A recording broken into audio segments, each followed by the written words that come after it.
Today I have something a little bit different for you, in that this has never been translated into English before, and I'm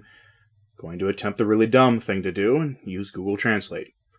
So, to that end, I have the speech the Holy Father, Pope Pius XII, to the members of the Sacred School and the Roman Prelature on the reason for Christmas congratulations, issued 24 December 1939. The fundamental postulates of a just peace. On this day, the holy and soft joy, venerable brothers and dear children, in which the longing for our spirit, yearning in anticipation of the divine event, will be satisfied in the sweet contemplation of the mystery of the birth of the Redeemer, serves us as a prelude to such great joy, the intimate joy of seeing the members of the Holy College and the Roman Prelature gathered around us and hearing from the eloquent lips of the eminent Cardinal Dean, loved and revered by all, the feeling so exquisitely affectionate and the congratulations that, accompanied and raised to the top by the flight of fervent prayers, addressed to the Heavenly Child, are afforded to us by so many faithful and devoted hearts in this joyful solemnity of the Holy Birth, the first of the cycle of the liturgical year, and the first Christmas party of our pontificate. Our spirit rises with you from this world to a spiritual sphere illuminated by the great light of faith. With you he exalts himself, with you he enjoys, with you he deepens in the sacred memory of the mystery and sacrament of the centuries, hidden and manifested in the cave of Bethlehem, cradle of the redemption of all people, revelation of peace between heaven and earth, from the glory of God in the highest heaven and peace on earth to men of good will, beginning of the new race of the centuries, that will adore this divine mystery, great gift of God and joy of the whole earth. Let us rejoice, we say, to all of you with the words of the great predecessor of ours, the Holy Pontiff, the great Leo. Let us expel ourselves in the Lord, dearest, and rejoice with spiritual rejoicing, because the day of new redemption, of old reparation, of eternal happiness dawned for us. For each year we are offered again the sacrament of our salvation, promised from the beginning, finally made to remain endless, in which it is fair that, with our hearts raised, we worship with divine mystery, so that what is accomplished by the great gift of God be celebrated by the Church with great praises. In the celebration of this divine mystery, the joy of our hearts rises to the top, is spiritualized, exalted in the supernatural and tends to the supernatural, flying towards God with the excellent expression of the Church's prayer. So that in the midst of temporary changes, our hearts will be fixed where true joys are. Amid the shock and tumult of the varied vicissitudes of the world, true joy takes refuge in the imperturbability of the spirit, in which, as in an indestructible tower by storms, it is fixed with confidence in God and unites with Christ, principle and cause of all joy and of all grace. Is not this sacrament of the King of our souls, of the child God of the manger of Bethlehem? When this real secret penetrates and nests in souls, then faith, hope, and love are raised in the ecstasy of the apostle of the people, who shouts to the world, I live no longer. Christ lives in me. When transforming man into Christ, Christ in person dresses man himself, humbling himself to him to raise him to himself in that joy of his birth, that is a perennial Christmas holiday, to which the liturgy of the Church does not cease at all times to call us, invite us, and exhort us, so that in his promise that our heart will rejoice and will be fulfilled, and no one will take away our joy. The heavenly light of this joy and of this comfort sustains the trust of those in whom he lives and shines, nor can it be obscured or disturbed by some desire or fatigue, by some anxiety or suffering that sprouts from this world, similar to that lark that walks in the air, first singing and then he is silent, content with the last sweetness that satisfy her. See Dante's Paradise, paragraphs 20 and 73. While others are frightened, while the bitter waters of affliction and despair plunge the faint-hearted, the souls in which Christ lives can do everything, and rise above the disorders and storms of the world, with equal courage and ardor, to the song of dispositions and the justifications and the magnificence of God. Under the storms they feel superior to the storms, the earth that they tread and the seas that cross, more than by their immortal spirit, by the elevation of their hearts towards God. Sursum Corda, by their prayer and union with God, habemus ad Dominum. And to God, merciful and omnipotent, venerable brothers and dear children, we raise our eyes and our supplication as the best and most effective expression of our gratitude for your fervent Christmas vows, which are at the same time prayer addressed to the Heavenly Father, from whom comes all good grace and every perfect gift. Let him, who, in this union of prayers, each one of you obtained together with the manger of his only begotten Son, made flesh, and who dwells among us, that good measure, tight, full, overflowing, of Christmas joy, that only He can give. So that corroborated and relived by so much joy, you can generously and manly, as soldiers of Christ, continue your way through the desert of earthly life until that sunset when, before your longing gaze, shine in the dawn of eternity the mountain of the Lord, and that in each of you, reborn to a new life of unfailing joy, the Christmas prayer of the Church will be fulfilled, to confidently trust as a judge the only one begotten that we joyfully welcome as a Redeemer. But in this hour when the vigil of Holy Christmas gives us the sweet joy of your presence, joy is mixed and revived in us, and certainly not less in you, the sad memory of our glorious predecessor of holy memory, so piously evoked by our venerable brother the Cardinal Dean. And of the words, only a year has passed, unforgettable, solemn, and serious words, which flowed from the depths of his paternal heart, which you heard with us full of anguish, as the Nunc Dimittis of the old St. Simeon, words pronounced in this room in this same vigil, loaded with the weight of the foreboding, if not for prophetic vision, of the imminent misfortune, words of exhortation and warning, of heroic self-sacrifice whose drowned accents shall soften our souls. The unspeakable misfortune of war, which Pius XI foresaw with deep and extreme pain, and that with the indomitable energy of his noble and very high spirit, wanted, by all means, to move away from the strife of nations, has been unleashed, and now it is a tragic reality. Faced with his roar, an immense bitterness floods our mood, and sad and worried because the holy birth of the Lord, the Prince of Peace, will be celebrated today among the deadly funeral thunder of the cannons, under the terror of warlike flying devices, in the middle of the threats and the snares of the armed ships. And as it seems that the world has forgotten the pacifying message of Christ, the voice of reason, the Christian fraternity, we have unfortunately that attending a series of irreconcilable acts both with the prescriptions of positive international law and with the fundamental principles of natural law, with the same most elementary feelings of humanity, acts that demonstrate in which chaotic vicious circle the legal sense unfolds, deviated for pure utilitarian considerations. This category includes the premeditated aggression against a small, laborious, and peaceful people, under the pretext of a threat neither existing nor wanted and not even possible,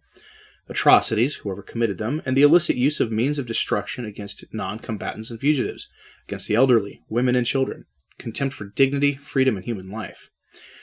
The ever more widespread and methodical anti-Christian and even atheist propaganda, mainly among youth. To preserve the Church and its mission among men of all contact with such an anti-Christian spirit, our duty, which is also intimate and sacred will of Father and Master of Truth, moves us. And that is why we address warm and insistent exhortation above all to the ministers of the sanctuary and to the distributors of the mysteries of God, so that they are always vigilant and exemplary in the teaching and practice of love, and never forget that in the kingdom of Christ there is no more inviolable or more fundamental and sacred precept than the service of truth and the bond of charity. With vivid and anguished eagerness, we are forced to contemplate manifestly before our eyes the spiritual ruins that are constantly accumulating because of an intense flood of ideas that, more or less intentionally or veiledly, darkens and deforms the truth and souls of so many individuals and peoples, involved or not in war. That is why we think what immense work will be necessary when the world, tired of war, wants to restore peace, to bring down the cyclopean walls of aversion and hatred, which in the heat of the struggle have become so great. Conscious of the excesses that open the way and inexorably lead the doctrines and the facts of a carefree policy of the law of God, we, as you know well, when the differences became threatening, with all the ardor of our spirit, we try until in the end to avoid the maximum evil and to persuade the men in whose hands the force was, and on whose backs a heavy responsibility gravitated,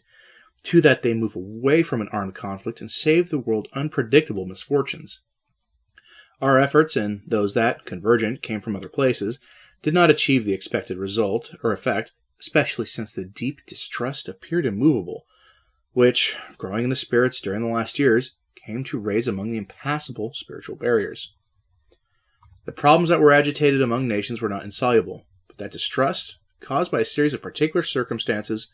prevented, as with irresistible force, that faith be given to the effectiveness of possible promises and the duration and vitality of possible agreements. The memory of the ephemeral and discussed life of such attempts or agreements ended up paralyzing every effort to promote a peaceful solution. We were not left, venerable brothers and beloved children, but to repeat with the prophet. We expected peace, all our misfortunes, and at the time of relief only anguish is presented. and in the meantime dedicated ourselves to alleviate, as far as possible, the misadventures derived from the war. Although such action has been not little prevented by the impossibility, so far not exceeded, of bringing the relief of Christian charity to regions where your need is most alive and urgent. With unspeakable anguish we have been observing this war for 4 months. Initiated and continued in such unusual circumstances, accumulates tragic ruins. And if so far, except for the bloody soil of Poland and Finland, the number of victims can be considered lower than feared, the sum of the pains and sacrifices has reached such a point, which causes intense anxiety in those who it worries about the future economic, social, and spiritual state of Europe, and not only of Europe. Similar considerations about the present and about the future must be concerned, even in the midst of the fever of struggle, of the rulers and the healthy part of all peoples, and move them and excite them to examine their effects and reflect on the objectives and about the justifiable purpose of war. Fundamental points of a just and honorable peace.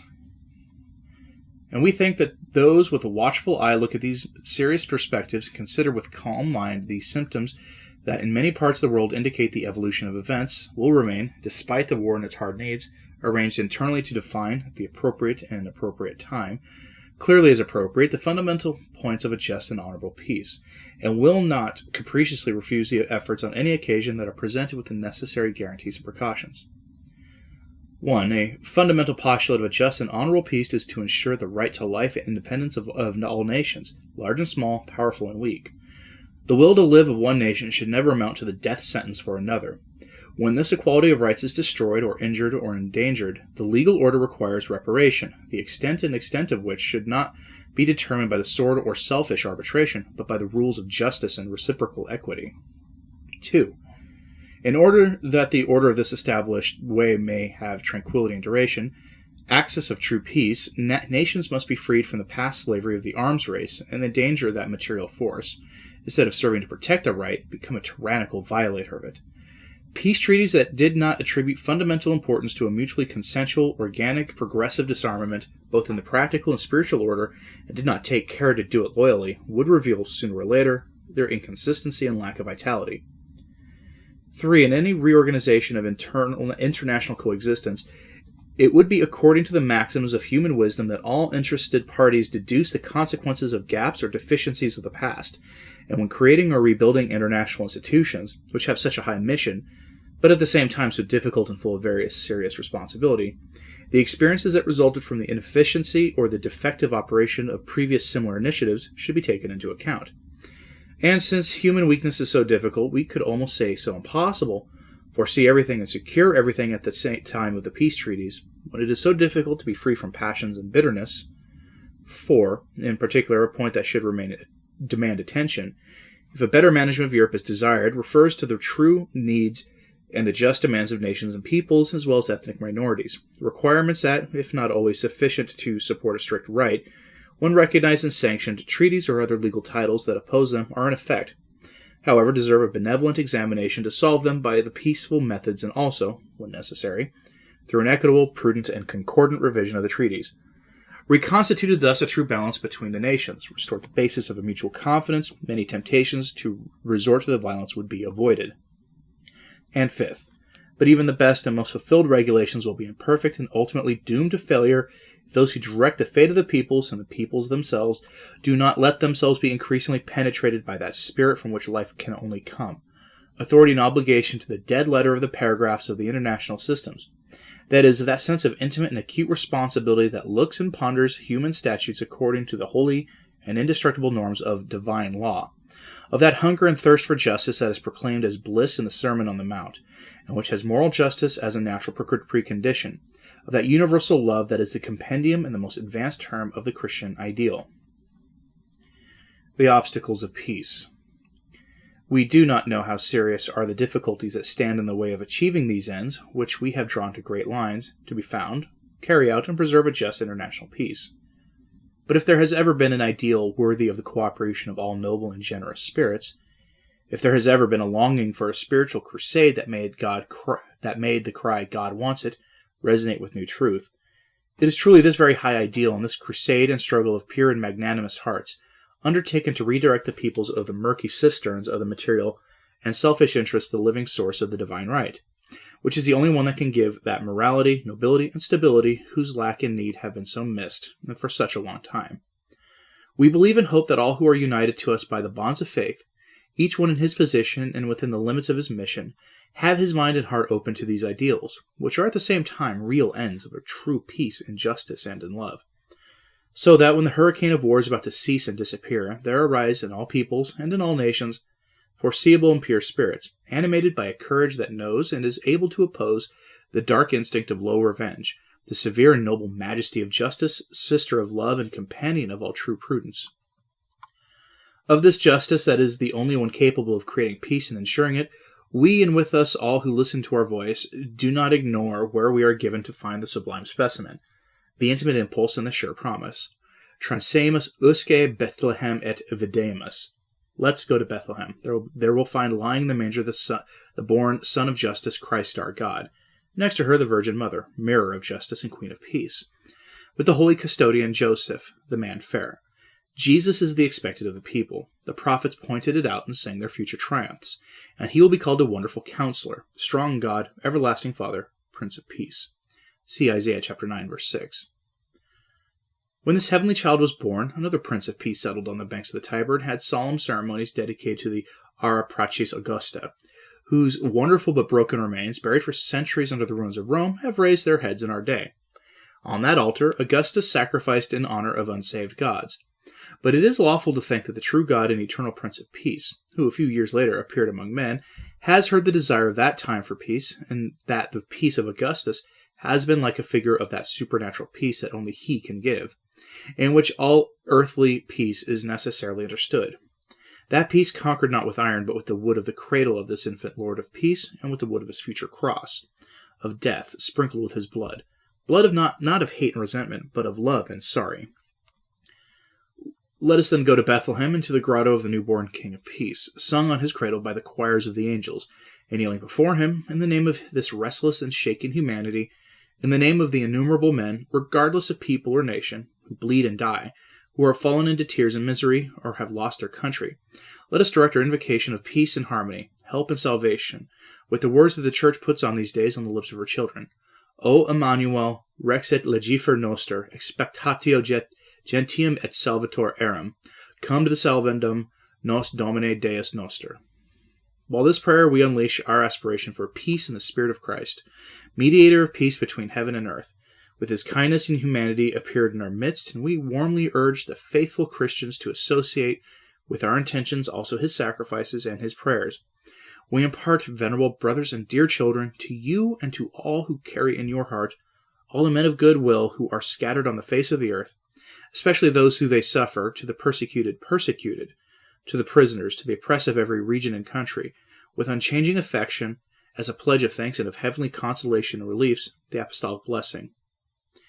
At the end of this our speech, we do not want to deprive ourselves of the joy of announcing you, venerable brothers and dear children, that a telegram arrived to us this morning from the apostolic delegation of Washington, whose preliminary and essential part we want to read. The President, having called this morning to Monsignor Spellman, Archbishop of New York, after colloquium with him, sent him to me along with Mr. Burrell, Secretary of State, giving me a letter for His Holiness, which I transcribe here, according to the desire of the same President, literally. In it, the President decides to appoint a representative of the President with the rank of Extraordinary Ambassador, but without a formal title, together with the Holy See. This representative would be the Honorable Myron Taylor, who will leave for Rome in about a month. The news will be officially published tomorrow. Follow the text of the letter in English, which will be published in L'Osservatore Romano. It is a Christmas announcement that could not reach us more pleasant, since it represents, on the part of the eminent head of such a large and powerful nation, a valuable and promising contribution to our requests, both for the attainment of a just and honorable peace, as for a more effective and broader intelligence aimed at alleviating the sufferings of the victims of war. For this we have to express here, for this noble and generous act of President Mr. Roosevelt, our congratulations and our thanks. Given in Rome on Christmas Eve, 1939. Pope Pius XII.